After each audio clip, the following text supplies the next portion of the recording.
भाइयों, प्रभु यीशु के पाक पवित्र नाम में आप सभी का अभिनंदन स्वागत करना चाहता हूं। मैं मेरे लिए बड़ी खुशी बड़े हर्ष की बात है कि आप लोगों के साथ प्रभु यीशु की पवित्र वाणी को मैं बांट सकता हूं, बता सकता हूं। और मेरे लिए बड़े ही आनंद की बात है कि ये जो क्रिसमस का सीज़न है, प्रभु यीशु के बर्थ को याद किया जाता है। प्रभु यीशु मसीह का ज़मीन पर आने की बात को हम सब मिलकर याद करते हैं कि प्रभु यीशु इस ज़मीन पर क्यों आए हैं, उनके क्या रीज़न्स क्या हैं, क्या वजहें क्या है।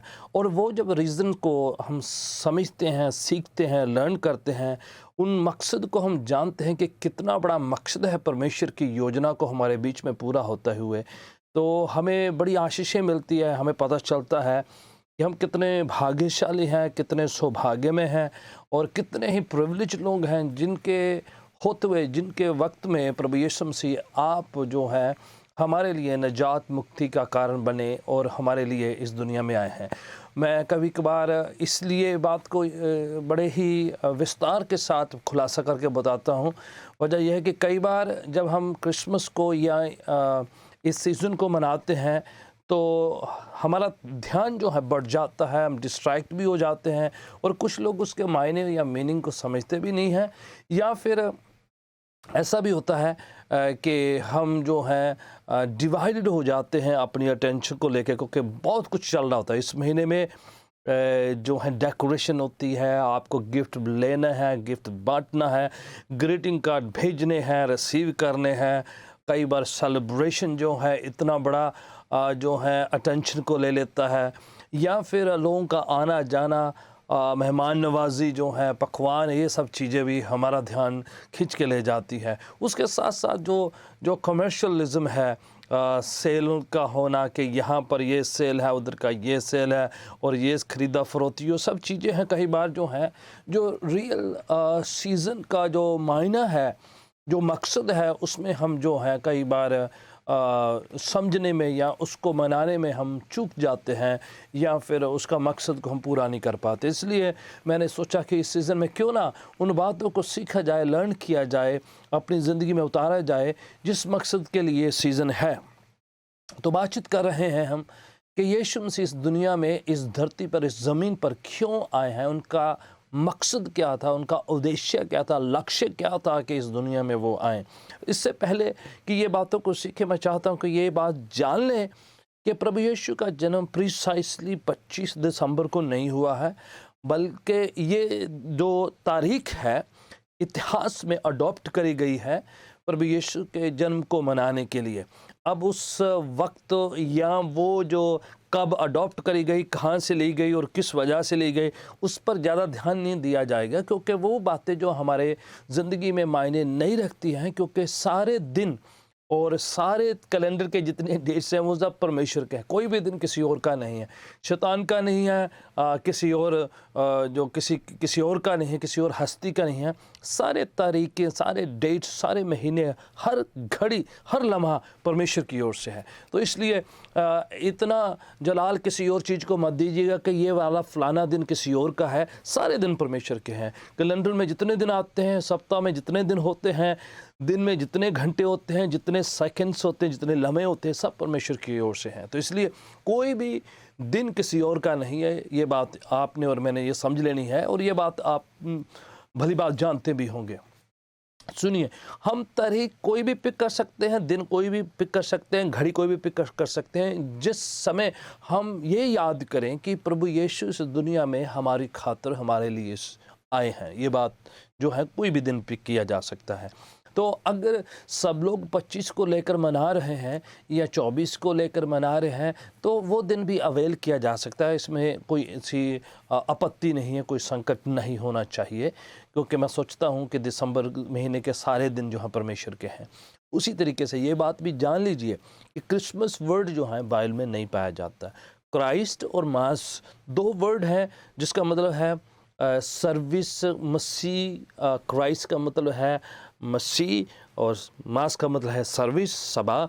तो इसलिए ये क्राइस्ट के लिए सभा कोई बड़ी बात नहीं, आपत्ति नहीं, इस वर्ड से भी ये कोई गलत कैनोटेशन नहीं लेकर आता है। पर ये बात जरूरी जान लेना चाहिए कि इतिहास में ये जो है अडॉप्ट करी गई है।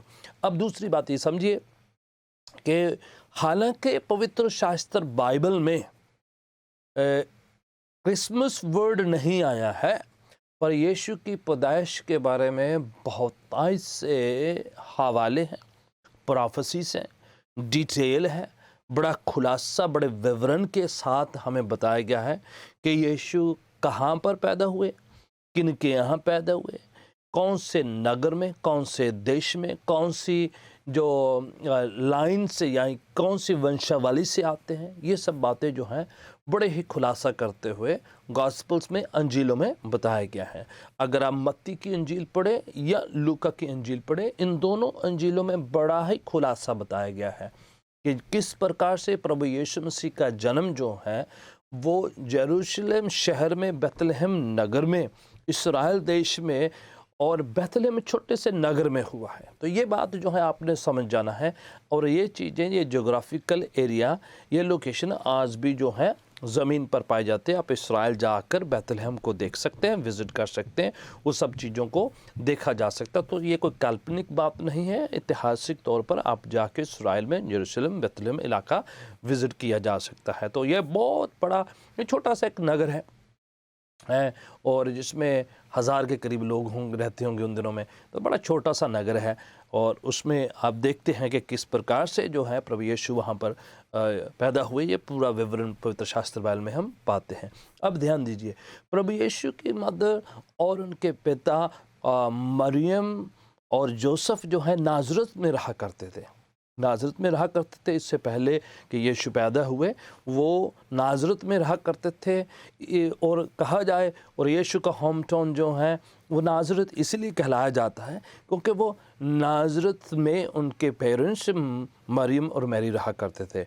बट जैसे ही प्रभु यीशु मसीह का जन्म होने को था, उन दिनों में एक मर्दमशुमारी हुई, सेंसस काउंट हुआ। और ये बात भी ऐतिहासिक तौर पर जो है हेल्प करती है यीशु के जन्म की तारीख को फिट करने के लिए या ट्रेस आउट करने के लिए।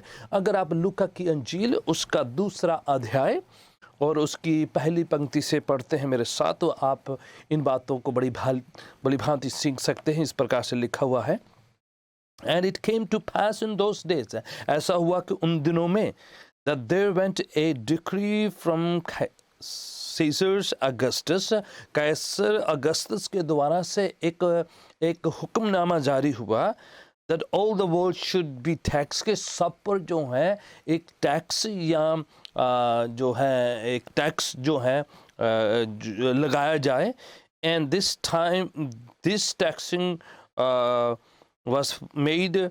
Cyrenius was Cyrenius governor of Syria. ये तब हुआ, ये सेंसस की काउंटिंग हुई तब उन दिनों में सब ये काउंटिंग हुई। ये अगस्तस सीजर के कैसर अगस्तस के दौरान जो द्वारा ये जो हुक्म जारी किया गया कि उन दिनों में मर्दमशुमारी करी जाए और लोगों की गिनती करी जाए। और ये जो गिनती या जो हुई थी, ये सिरेनियस गवर्नर जब सीरिया का था उस समय हुआ था। तो इतिहास के कुछ जो है बातें बताई हुई है कि कब और किसके द्वारा, तो ये भी पता चलाया जा सकता है अभी ऐतिहासिक तौर पर कि कैसर अगस्तस जब जो हुकूमत कर रहे थे रोम में, और उस समय ये जो सिरेनियस इलाके का जो गवर्नर, सीरिया का जो गवर्नर जो ये सिरेनियस पाया जाता था। तो दो हुकूमत के लोगों का नाम मेंशन किया गया है और ये भी ट्रेस किया जा सकता है।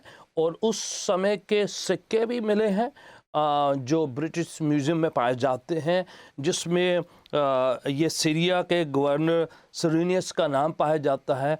और वो फिट बैठते हैं प्रभु यीशु के जन्म तिथि के पास के BC 5 के आसपास। तो जो ऐतिहासिक चीज़ें पाई जाती है, इलाका पाया जाता है, वहाँ की जो है ऐतिहासिक बातें बताती हैं कि कैसर अगस्तस हुकूमत में रहे हैं और ये गवर्नर उस दौरान रहे हैं, और उसने मर्दमशुमारी जो है गिनती जो है सेंसस जो है जारी किए गए और उसने कहा गया। अब ये है कि प्रभु यीशु के पिता जो जिस्मानी तौर पर आगे लिखा हुआ है, and all went to be taxed everyone into his own town, और सबको अपने अपने जो जद्दी जो अपने जो ख़ानदानी जो जहाँ पर है उस इलाके में जाके अपने अपने नाम दर्ज करने हैं। ठीक है, हुक्म ये है कि आप जो आपका पैदाइशी जो आपका जो खुद का गांव है, इलाका है, उसमें जाके अपनी गिनती आपने रजिस्टर करानी है। ऐसा हो सकता है कि आप किसी और इलाका में रह रहे हैं, पर आपकी जो जन्मभूमि है, जो आपका जो बाप दादों का पूर्वजों का जो स्थान है कोई और है। तो जहाँ जहाँ से आप आते हैं, चाहे कि काम की वजह से या किसी और वजह से, आप किसी और लोकेशन में, किसी और नगर में, किसी और सिटी में रहते हैं, आपको वापस उधर जाके अपने उस बाप दादों के गांव में जाकर ही आपको रजिस्टर कराना है। अब सुने आगे ये पर क्या लिखा हुआ है, and Joseph also went up from Galilee out of the city of Nazareth. अब देखो, नाजरत में रहते थे, इसलिए यीशु मसीह नाजरीज भी कहलाए हैं। और ऐसा कहा गया है कि यूसुफ जो नाजरत के रह रहे थे वो भी यहूदिया के इलाके दाऊद के शहर बेतलेहम में जाकर अपने उस जदी गांव में जाकर, अपने पूर्वजों के गांव में जाकर जो है उसने उधर रजिस्टर कराने के लिए वो निकल गए। रहते नाजरत थे, बट अब हुआ क्या, क्योंकि ये सेंसस जो है काउंटिंग हो रही है, तो इस वजह से उनको नाजरत छोड़कर बेतलहम अपने गांव, अपने पूर्वजों के इलाका में जाना है। अब ये भी लिखा हुआ है कि वो दाऊद के घराना से हैं और यहूदा के उस कुल से हैं, और वो उधर जाके अपना जो है अकाउंटिंग करा रहे, रजिस्टर करा रहे। तो इसमें प्रोफेसी की फुलफिलमेंट हो रही है। यीशु मसीह नाजरी भी कहलाए, क्योंकि वो होम टाउन था नाजरत मरियम और यूसुफ का, जहाँ पर वो रहा करते थे। पर वो बेतलहम इलाका से आते हैं, वो उनका पूर्वजों का इलाका है जोसेफ का, और यूसुफ जो है दाऊद के ख़ानदान से आते हैं। तो ये भी प्रोफेसी, भविष्यवाणी, पेशनगोई पूरी हो रही है कि जो मसीहा पैदा होगा वो दाऊद के घराना से होगा, यहूदा के कुल से होगा, उस जो है लाइन से होगा। और अब जो है जब जैसे ही वो वहाँ पर जाते हैं बेतलहम में अपना नाम रजिस्टर करने के लिए, सेंसस काउंटिंग के लिए वहाँ पर जाते हैं, तो मरियम जो है उनके दिन पूरे हो जाते हैं और वहीं पर जो है वो बच्चे को जन्म दे देती हैं। यीशु वहाँ पर पैदा हो। देखिए किस तरह से अगस्तस सीजर जो है वो हुक्म जारी करता है, और किस तरह से उनको नाजरत छोड़कर बेतलहम जाना पड़ रहा है, और प्रोफेसी अपने आप से फुलफिल हो रही है कि यीशु का जन्म बेतलहम में पूरा होना है। जिस तरह माइका की किताब ओल्ड टेस्टमेंट में माइका नबी के द्वारा उसका 5:2 में लिखा हुआ है कि ए एफ्रता के बेतलहम, तू अपने सब नगरों में से छोटा है, पर तुम में से एक हाकिम निकलेगा। वहाँ पर एक प्रोफेसी लिखी हुई है कि यीशु वहाँ पर पैदा होंगे। ओल्ड टेस्टमेंट में प्रोफेसी है कि वो दाऊद की संतान होंगे। ओल्ड टेस्टमेंट में प्रोफेसी है कि वो यहूदा के गोत्र में से आएंगे। तो ये सब पूरा हो रहा है। हालांकि वो नाजरत के रहने वाले हैं, पर पैदाइश यीशु की बेतलहम में होती है, जैसे वो वहाँ पर सेंसस काउंटिंग कराने जाते हैं। अब कभी कभार देखा जाता है, मूवीज़ में दिखा दिया जाता है कि उनको जगह नहीं मिल रही है, और यीशु मसीह चरनी में या एक खुरली में या फिर वो उस गौशाला में वो जो है जन्म दे रहे हैं। अब थोड़ा ध्यान दीजिएगा, जब जो मूवीज़ हैं फ़र्क तरीके से पिक्चराइज कर देती हैं। हालांकि वहाँ पर जो शब्द का इस्तेमाल किया गया है वो गौशाला नहीं है या कुछ तबेला नहीं है। वो जो है शब्द ये है कि जैसे मीन्स ऐसा लिखा है कि वहाँ पर गेस्ट रूम में उनके लिए जगह नहीं थी। क्या हुआ, लोग सब अपने अपने गांव में जाकर उधर जाके जो भीड़ लगी हुई है, क्योंकि लोग मर्दमशुमारी हो रहा है, जो गिनती हो रही है, तो इसलिए अपने होम टाउन में जा रहे हैं, तो लोग भरे पड़े। तो नाजरत से वो भी अपना चलाना करके बेतलहम में गए हैं, क्योंकि वो उनका जद्दी इलाका, उनके गांव जो उनका बाप दादों का इलाका है यूसुफ का। तो हो सकता है कि घर पे कितने लोग ठहरे हुए हों और कितने लोगों का आना जाना चल रहा है, क्योंकि सब जाके काउंटिंग करा रहे हैं, सब जाके अपना नाम रजिस्टर करा रहे हैं। तो वहाँ पर जो शब्द की इस्तेमाल होता है, मैं यहाँ पर एक शब्द लिखा हुआ है जो ग्रीक लैंग्वेज में शब्द लिखा है काटालुमा, जिसका मतलब है कि गेस्ट रूम। ऐसा लिखा हुआ है क्योंकि वहाँ पर जो बड़ी भीड़ थी, लोगों का आना जाना था, तो घर में उनके लिए गेस्ट रूम, काटालुमा का मतलब है गेस्ट रूम अवेलेबल नहीं था। क्या हुआ, नीचे जैसे रैंच हाउस होते हैं उस तरीके से नीचे जो है उनके घर के जानवर भी रहते हैं, उनका लिविंग रूम टाइप भी होता है, सब कुछ उधर है। एट द सेम टाइम जो गेस्ट रूम है और जो बेडरूम्स हैं वो ऊपर के सेकंड फ्लोर में या फर्स्ट फ्लोर में कह सकते हैं कि वहाँ पर पाया जाता है। तो ऐसा का लिखा है जो जहाँ पर शब्दावली का इस्तेमाल इस प्रकार से हुआ है कि वहाँ पर उनके लिए गेस्ट रूम अवेलेबल नहीं था। मीन्स लोग भरे होंगे, घर पे ज़्यादा भीड़ भाड़ होगी, तो ये है। पर जो पिक्चराइजेशन कई बार दिखा दिया जाता है कि वो गले गले गए हैं और कई कई जाके उन्होंने होटल देखे, मोटल देखे, अंग्रेज़ी में इन वर्ड यूज़ किया है, सरां कई जगह पर वर्ड यूज़ किया है, या धर्मशाला वर्ड यूज़ किया है। ऐसे से जो है, जो मायना वो नहीं है, शब्द इस्तेमाल किया गया है कि वहाँ पर घर का गेस्ट रूम अवेलेबल नहीं था और नीचे लिविंग रूम जहाँ पर उनके जानवर भी हैं, बैठने उठने का भी जगह है और ये सब है। तो ये शब्द का इस्तेमाल हुआ है कि मीन्स उनके लिए गेस्ट रूम सोफिस्टिकेटेड एरिया जगह नहीं था, नीचे लिविंग रूम जहाँ पर उधर गांव में भी नीचे उनके बैल बकरियाँ भी है, सारा कुछ है और ये जानवर भी है, उठने बैठने की भी जगह है, वहाँ पर उन्होंने बच्चे को जन्म दिया है। ठीक है, तो यहाँ तक जितना बाइबल कह रही है हमें उतना ही है, ज़्यादा एग्जैजरेशन में नहीं जाना है, अस्यूम नहीं करना जिस तरह तस्वीरों में या मूवीज़ में दिखा दिया जाता है। इतना है कि गेस्ट रूम अवेलेबल नहीं है, बाकी सब कल्पना है, बाकी सब जो है पिक्चराइजेशन किया गया, हमें इतना ही बाइबल बताती है। तो वहाँ तक हम सीमित रहें कि घर में जिसमें ठहरे हैं, हो सकता है क्योंकि इनका ये उनके बाप दादों का इलाका है और ये बहुत बड़ा नगर नहीं है कि यहाँ पर बड़े होटल मोटल्स अवेलेबल नहीं है, ये छोटा सा नगर है जिसमें 1000 के करीब लोग रहते हैं। तो हो सकता है घर पे और भी लोगों का आना जाना भीड़ भाड़ है और सोफिस्टिकेटेड उनको कोई गेस्ट रूम अवेलेबल नहीं है और नीचे के लिविंग रूम में ही उनको जगह मिली है, तो गरीब इलाका है और उसमें उन्होंने बच्चे को जन्म दिया है। तो ध्यान दीजिए, ये जो परिस्थिति है और यीशु वहाँ पर पैदा हुए हैं, उसके बाद वो नाज़रेत में जाते हैं अपनी रजिस्ट्रेशन कराने के बाद। तो प्रियजनों, मेन बात ये है कि प्रोफेसीज की फुलफिलमेंट हुई है, परमेश्वर की कही हुई बातों की पूर्ति हुई है, जिस लाइन से आया है वो बातें कही गई वो पूरी होती है कि वो कुंवारी से पैदा हुए हैं। जो प्रोफेसी लिखी हुई ओल्ड टेस्टामेंट में कि यशायाह की किताब में कि वो कुंवारी से पैदा होंगे, ये सारी बातें फुलफिल होती है, संपूर्ण होती है प्रभु यीशु की ज़िंदगी में।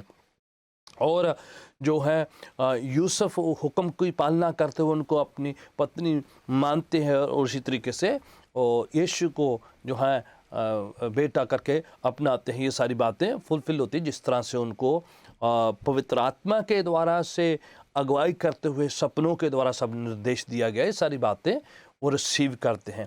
अब देखो, प्रभु यीशु का आना, ये सारी प्रोफेसीज को फुलफिल किया जा रहा है। यीशु इस दुनिया में आए हैं कि सारी पेशनगोइयाँ, जितनी प्रोफेसीज है, कितनी भविष्यवाणी है, जितना कुछ लिखा गया सब कुछ फुलफिल किया जाए।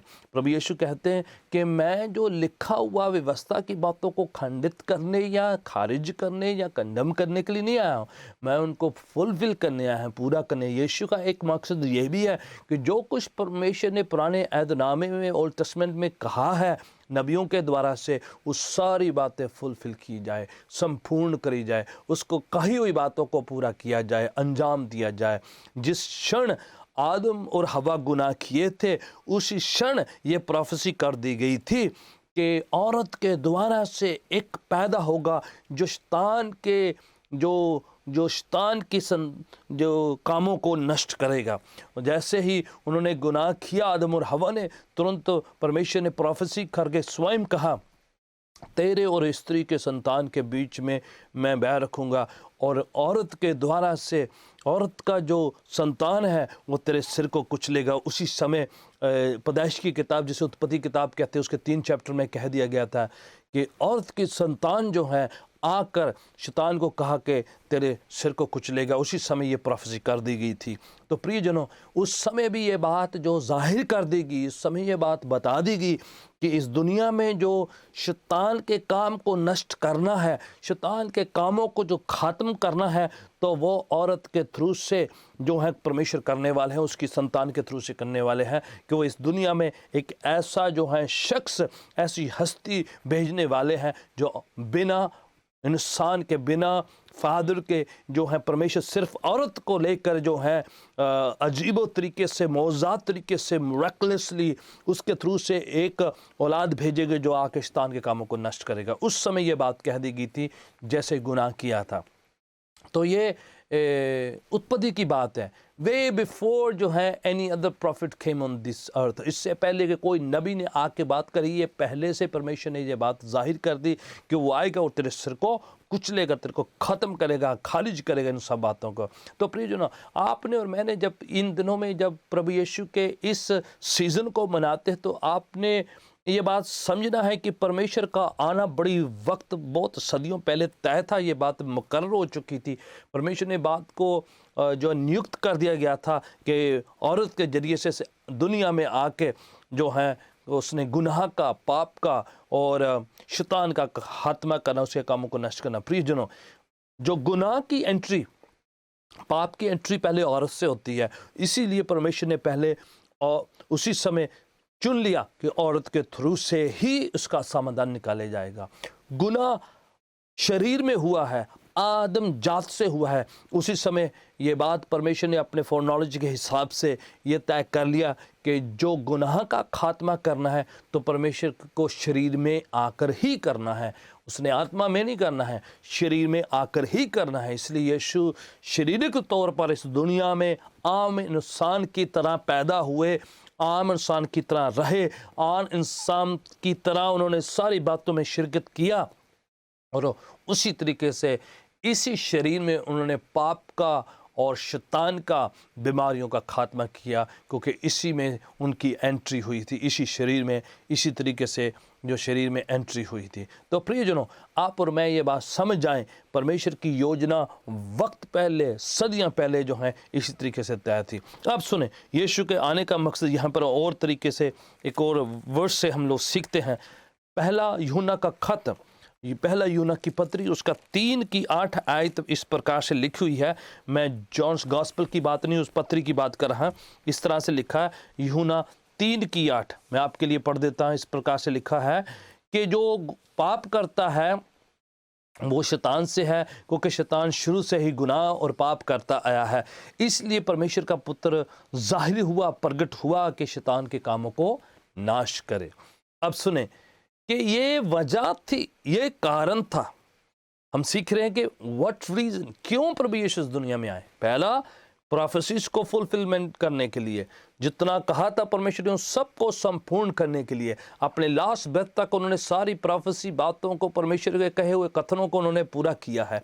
सब बातों को जो उसने परमेश्वर ने जाहिर किया है नबियों के द्वारा, के सब फुलफिल किया था, मौत तक, इवन जीवन तक, और उसके बाद में भी आने की बात है। यीशु मसीह प्रोफेसीज को, बातों को संपूर्ण करने के लिए आए हैं। दूसरा, यीशु मसीह इस दुनिया में शैतान के कामों को नाश करने के लिए, ख़त्म करने के लिए, कैंसिल करने के लिए और रद्द करने के लिए, जड़ से भस्म करने के लिए आए। ये काम कोई और नहीं कर पा रहा था। नबियों ने भी दुष्ट आत्माओं को, बदरूहों को निकाला, नबियों ने भी डांटा, झिड़का, एक जगह से दूसरी जगह से एक्सपेल किया, उनको कास्ट आउट किया, पर किसी ने नष्ट नहीं किया है, ख़त्म नहीं किया है। ये काम सिर्फ प्रभु यीशु का है। प्रभु यीशु इस दुनिया में आए, इसलिए लिखा है जॉन 1:3, पहला जॉन 3 और उसकी 8 में लिखा है कि इसीलिए परमेश्वर का पुत्र यीशु इस दुनिया में जाहिर हुए हैं, प्रगट हुए हैं, आए हैं कि शैतान के कामों को क्या करे, नाश करे। हमारे लिए बहुत बड़ी खुशखबरी है कि बहुत शैतान ने, बहुत बदरूओं ने, बहुत जादू टोने ने, बहुत जो है बाहरी ताकतों ने, तारीकी की ताकतों ने, हुकूमतों ने, हर बुराई ने, हर अंधविश्वास की ताकतों ने बहुत राज किया लोगों पर, बहुत गुमराह किया, बहुतों को बहकाया, बहुतों को झंझेड़ा, बहुतों को नष्ट किया, बहुतों की ज़िंदगी को उन्होंने नाश में ले गए, नरक में ले गए। बहुत लोगों को जो है उन्होंने बीमार किया, झंझोड़ा, नशे में लेकर के लड़ाइयाँ की और तरह तरह की बातें शैतान ने करवाई है। शुरुआत से ही वो यही करता आया है। तो लिखा है कि इनफैक्ट इंसान से गुनाह कराने वाला भी शैतान है। और लिखा है जो गुनाह करता है, पाप करता है, वो शैतान की ओर से, क्योंकि वो शुरुआत से ही गुनाह करता है। उसने यही काम किया और उसने दूसरों से भी आज भी वो यही करवाता है। इंसान की अपनी इच्छा नहीं है, बल्कि जो उसने पाप में डालकर उसको इंजेक्ट करके उससे ये पाप के काम करवाता है।